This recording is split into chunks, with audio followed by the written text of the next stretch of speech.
Hello, darlings! Como que vocês estão? Voltamos com programação de Mariah Carey, por quê? Nesse mês faz aniversário o single Fantasy, que foi originalmente lançado dia 23 de agosto de 1995, há 31 anos atrás. Então, vem que tem história pop. Antes de tudo, vamos falar do álbum Daydream um pouquinho, só para ambientar, porque esse álbum marca uma mudança sonora para Mariah e Fantasy é o fio condutor. Já havia acontecido ali uma tentativa no álbum Music Box de Mariah usar um sample de uma forma mais presente. Isso aconteceu na música Dream Lover, que sampleia a faixa Blind Alley do grupo The Emotions. E a versão original de Dream Lover, produzida entre Mariah e Dave Hall, era diferente da versão que a gente conhece e que está no álbum. O sample era muito mais presente, mas aí, quando o Tommy Mottola escutou, ele achou que estava exagerado, né? Que faltava alguma coisa ali, e aí ele pediu para o nosso amigo Valtinho a trabalhar naquela faixa e encaixar algumas coisas ali que tornassem aquela música mais palatável para o tão famigerado adulto contemporâneo. E é assim que Dream Lover é lançada, né, assim que Dream Lover está ali no álbum Music Box. Então havia uma resistência tanto do Tommy quanto da gravadora de deixar com que Mariah mudasse o seu som. Para eles, o lugar fixo de Mariah eram com essas baladas grandiosas. E essa turma de executivos acabava prevalecendo ali no início da carreira de Mariah sob as decisões criativas que formavam a figura pública dela, né? Então Mariah era tida como uma cantora tradicional. Enquanto isso, a pessoa Mariah queria expor o seu lado jovem, contemporâneo e completamente atual. Só que a ideia de mesclar o R&B com o hip hop dentro de uma música pop aterrorizava a gravadora. Porque o hip hop não precisava de um hitmaker engravatado para fazer com que a música desse certo. Nesse recorte histórico de meados dos anos 90, o hip hop era uma manifestação cultural indomável e as gravadoras não conseguiam conter ela. E isso acabava drenando poderes ali dos poderosos da indústria musical. Porém, o Tommy respeitava uma coisa: ele sabia do instinto de Mariah, confiava no instinto dela, de que ela sabia o que estava ali fazendo sentido e bombando na atualidade. E a Mariah sabia que o hip hop e o R&B eram assim os sons exatos que ela precisava para lançar um grande hit. E aí um dia Mariah escuta tocar Genius of Love enquanto ela estava na Playland, que é aquele parque de diversões em Long Island, Nova York. E enquanto ela escutava essa música tocar ali no parque, ela falou assim: "Putz, eu podia muito pegar essa música para samplear, o vídeo podia acontecer aqui mesmo, nesse lugar". Tanto que os compositores de Genius of Love ficaram chocados quando receberam a ligação da equipe de Mariah pedindo os direitos daquela música para que ela pudesse trabalhar. Eu não preciso nem te dizer que quase que imediatamente eles assinaram e deram esses direitos a ela. E mais uma vez, com o Dave Hall, ela começa a testar algumas melodias e algumas letras que ela já tinha, assim, num formato de demo. E é assim que Fantasy é feita, daquela forma que a gente conhece como a faixa que abre o álbum Daydream. Mas Mariah já cultivava o hábito de voltar ao estúdio para gravar remixes. E quando eu falo gravar remixes, não é assim só entregar os áudios da faixa para um DJ poder remixar. Ela realmente voltava ao estúdio, gravava novos vocais, novos trechos, mudava a música, colocava nova instrumentação, ela fazia o babado acontecer. Então, assim, Mariah fazia remixes e dava à faixa um novo ar inédito. Algumas vezes isso já tinha acontecido no passado, com os remixes de Def Clubs e o CNC. Mas, para o remix de Fantasy, Mariah recruta Puff Daddy, sim, o Sean Combs, que naquela época ainda nem era tão famoso assim. Hoje, né, é eternamente cancelável, mas naquele recorte lá, naquele começo dos anos 90, ele era só mais um produtor que Mariah acreditou que tinha potencial. E outra pessoa que Mariah queria chamar para o remix era o ODB, do grupo Wu-Tang Clan, que estava no auge. Mas por que esses artistas não estão na versão oficial, né, da música fantasy? Aí nós voltamos naquele ponto da gravadora rejeitar o hip hop. Mariah podia trabalhar com eles? Sim, mas o trabalho com eles faria corte para o álbum em si? Não, não faria. Mas ela podia trabalhar com esse pessoal para um remix, para um lado B, e quase que a participação é vetada, mas o Tommy, no fim das contas, acabou liberando.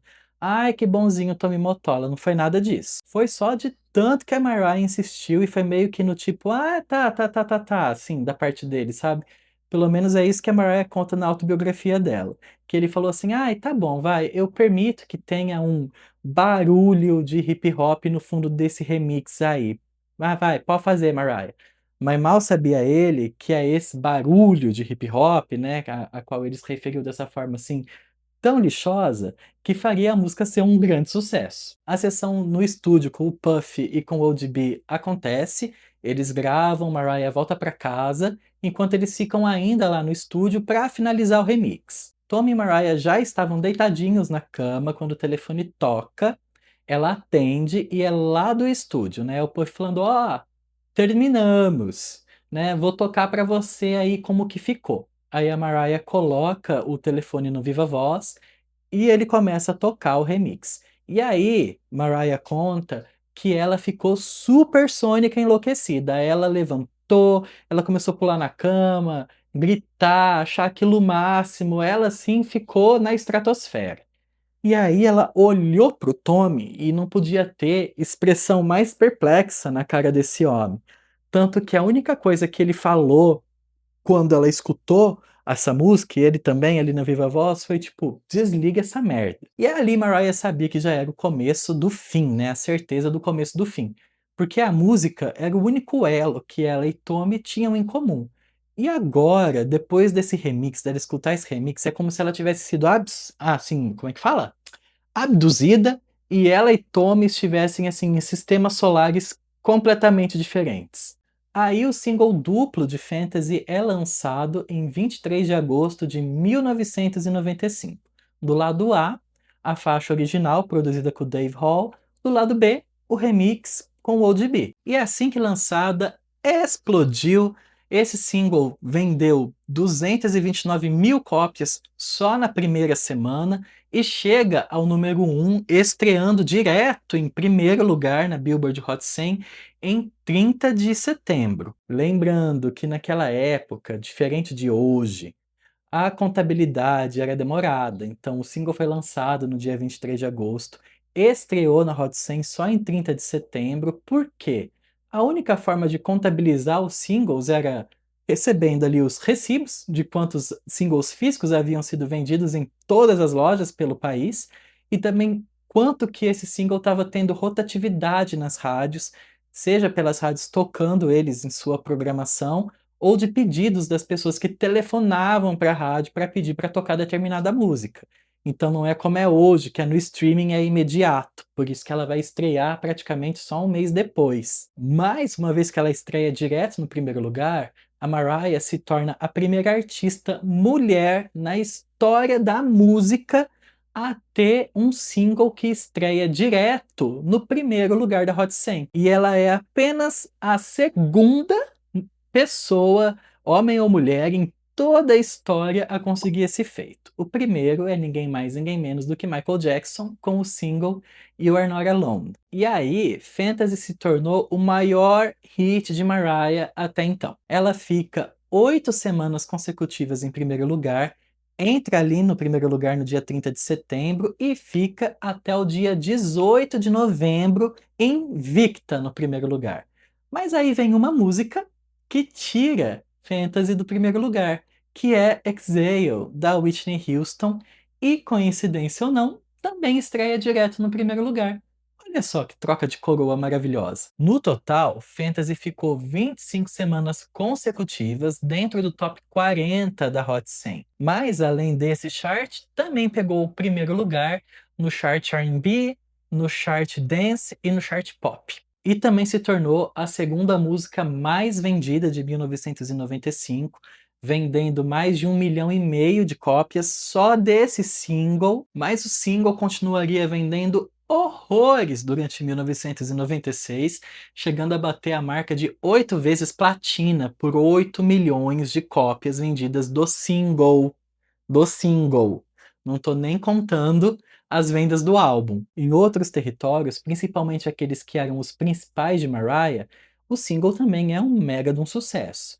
Na Austrália, ele é platina tripla, por mais de 200 mil cópias vendidas. No Reino Unido, é platina dupla, por mais de 400 mil cópias vendidas. E no Japão, é platina, por mais de 100 mil cópias vendidas. E essa faixa, tanto na versão original quanto na versão remix, faz parte inegável do legado e da contribuição cultural de Mariah para o cenário pop que a gente tem hoje, principalmente sobre como transformar um sample em uma obra de arte com ar de inédito. Fantasy é responsável por ser assim o marco zero de colaboração entre pop, hip hop e R&B no mainstream. Foi uma virada de chave na cultura pop, e essa ideia de juntar uma mulher conhecida pelos seus vocais e pelas suas baladas românticas com um MC da cena hip hop era assim de explodir as mentes. E aí isso muda o cenário pop para todo sempre. Esse era o objetivo? Eu acredito que não. Eu acredito muito que Mariah só seguiu seu instinto, seguiu ali o que ela acreditava ser verdade, ninguém tinha essa pretensão. E eu acho que é isso que mais conta a favor do single de Fantasy, porque ele é realmente orgânico, ele vem de um lugar de diversão. E esse também é o único single dela que eu tenho em vinil. O meu já tá meio regaçadinho aqui, ó. Na verdade, ele já veio com isso, mas eu não me importo não. Mas é o único que eu tenho na minha coleção, né, de um single de Mariah Carey, porque eu não posso entrar nesse vício. Eu não posso entrar. E aqui, ó, atrás dele é só isso mesmo. Tem Fantasy e o Fantasy Remix, né, do Bad Boy com o ODB. Eu amo, amo, amo, amo ele. Vamos fazer um unboxing, né, porque ele é muito bonitão. Então, a capa, né, depois eu acredito que a capa do Daydream original é um recorte, né, do, dessa foto aqui, mas eu acho que a foto toda é muito mais lacradora, né, muito mais babadérrima do que a fotinha depois que tá aqui, apesar dela cadê? Apesar dela também ser muito bonita, mas, eu prefiro 1000 vezes a foto inteira. Muito, muito mais. E aí, é um single simples, né, então só tem essas 2 faixas. Na época eu comprei numa feira de vinil lá em São Paulo, usado mesmo. E eu acho o disco lindíssimo, porque ele é muito cor-de-rosa. Então temos aqui cadê os lados? Esse é o lado A, Album Version. Esse é o lado B, o remix. Maravilhoso. Eu amo, amo, amo, amo, amo, amo, amo, amo. E antes de encerrar o vídeo, não posso deixar de dizer que se você está procurando lookinhos para ir no show de Mariah, entra lá na loja Mais Pop e procura sua camiseta de Mariah. Usa o meu cupom que é Mancini, que te dá 10% de desconto e vai arrasar. E aí, quando a gente estiver lá na fila do show, ou a gente se encontrar por lá, a gente tira uma foto sendo gênios de camiseta. Então é isso, fica aqui nossa comemoração sobre Mariah, né, e Fantasy, esse single tão iconic da nossa diva deitada. E aí agora eu espero de você, hein? Comenta o que você acha desse single, dá os parabéns pra ela, porque ela merece, mas não revela a idade, porque a gente não conta o tempo.